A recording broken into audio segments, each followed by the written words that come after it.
Nemesis Reborn has just opened after being closed for a year. This included a full track replacement and some other parts of the rides and theming, bringing it to a brand new, expanded version of the Nemesis story. Throughout this, the marketing was incredible, making this the most marketed refurbishment ever done to a roller coaster. So let's recap every single piece of marketing material made. So let's get back to the start, nearly 2 years ago.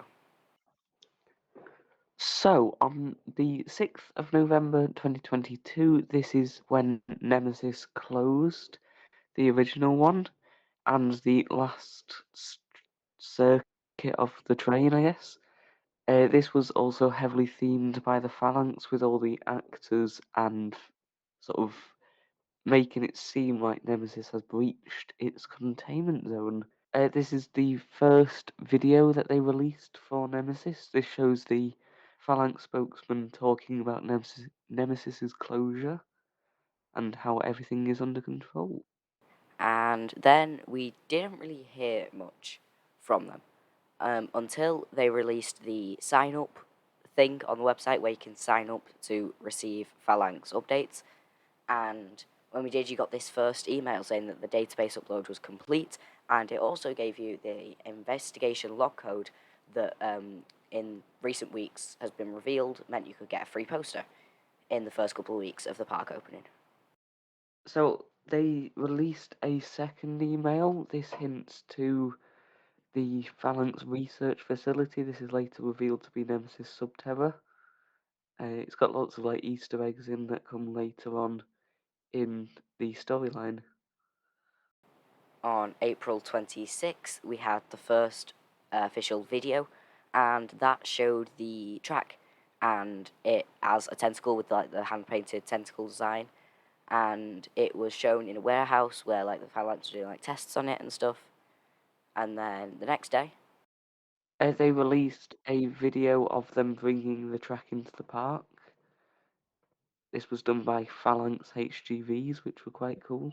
This was then followed by a large shipment of other pieces of track.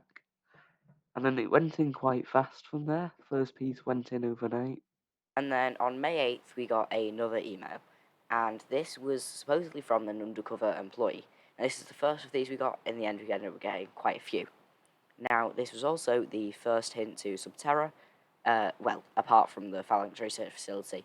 But the thing that made us think that the Phalanx Research Facility was Nemesis Subterra is because it mentioned the egg that they're going to tell us about. And this was also the first use of that now quite iconic Seek the Truth logo, and also that the actual phrase Seek the Truth. So on May 9th, this was the confirmation from the Phalanx of the egg, first contact referencing the observation platform. On May 17th, we have the Nemesis Subterra official announcement saying that it was going to open on the 27th of May, and this was where it was sort of shown as the Phalanx Research Facility. This was then followed by Nemesis Subterra opening. This was opened by a speech from Mr. Phalanx himself, and this is where we get the first hint of lack of control. So you've got all the people collapsing, and something seems to go wrong.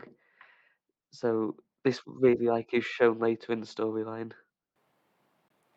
And then that same day, some footage from that opening day was shown from various cameras that were positioned, and this was sort of for anyone that wasn't at the opening day to sort of progress the story. Then on May 31st, this was the first introduction to the Phalanx Research Facility, basically being Subterra, but it's just a reassurance that everything is supposedly under control.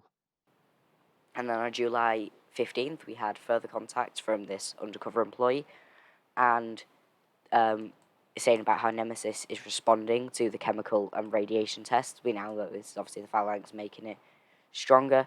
And again, we've got the Seek the Truth branding. On August 10th, this was the release of the geothermal biohazard sort of theming. This was a hut between Curse Alton Manor and Forbidden Valley. This links to Nemesis getting stronger, and now this is the main theme of the ride. And then on October 9th, we had an official update from the Phalanx instead of this insider. and it's basically saying that everything's fine. Now, this was included some photos that showed the corkscrew and the one of the turns, and it basically just was saying that everything was completely under control and going as it should. On November 3rd, this is a very tragic day when Mr. Phalanx catastrophically dies.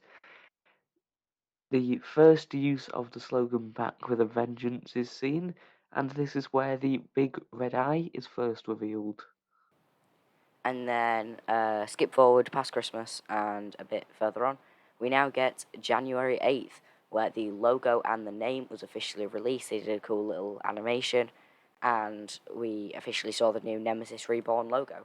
And we also got the creature and some of the things like the eye with the teeth and tentacles around it, and then also the claws grabbing the support and things. And we also heard a little bit more of the new soundtrack. And on January 19th, this is where the ride starts testing. A few days before this, the ride had been testing, but it's put the video together, and this way you can start to see the ride vehicle going around the track and all the new elements. And then on February the 21st, the sort of eye theme was sort of revealed, and this also revealed the opening date of the 16th of March. So they had a cool little video done in Cannock Chase, which is an area that's quite iconically known for UFO hunting, and they had like a weather balloon style eye, and then that revealed the opening day. So on March 11th, this is the first of the storyline progressing. So they released a series of shorts, basically revealing very little information. This is just a video of the track and some foggy stuff, not revealing much, but it's quite interesting. And then on March 12th, there was a first sight of Percy. We didn't know he was called Percy then, but he was basically a night watchman, and we could see him walking up to the track.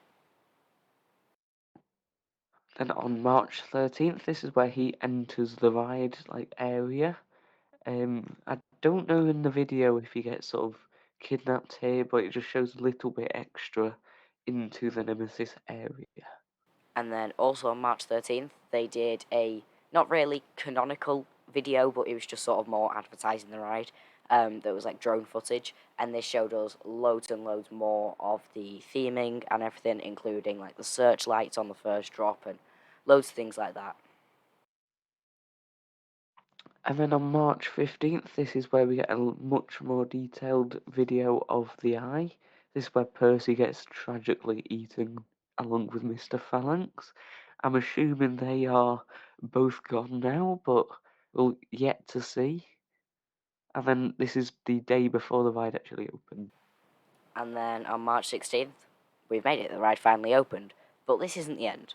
So around Forbidden Valley, there was wanted posters for Percy, and there was the Phalanx representatives that were seeming a little bit unhappy to comment on the situation, and were intentionally sort of avoiding the questions. And then this also included like the media crews, the campaigners, some of which were actually filming for the social media videos, and then some of them were fake to add to the effect. Now, the day after the ride opens, this is a video from Alton Towers. This reveals fake news reports and more development from Percy. This the first time outsiders have addressed the Phalanx. This basically goes more in depth to the storyline after the ride open, which is quite cool. And that brings us up to now, but this probably isn't the end. Every couple of days we're getting more and more videos, except the difference is these are slightly less focused on the story and more focused on advertising the ride. So, unless anything new comes out, we can assume that the story is at a little bit of a hold for now. But considering they're still doing stuff after the ride opens, we can tell that, the story for this ride will keep growing, especially regarding future changes in Forbidden Valley, things like a potential retheme of Galactica and the Project Ocean flat ride. But for now, that leaves us with Nemesis Reborn, the most marketed retrack ever.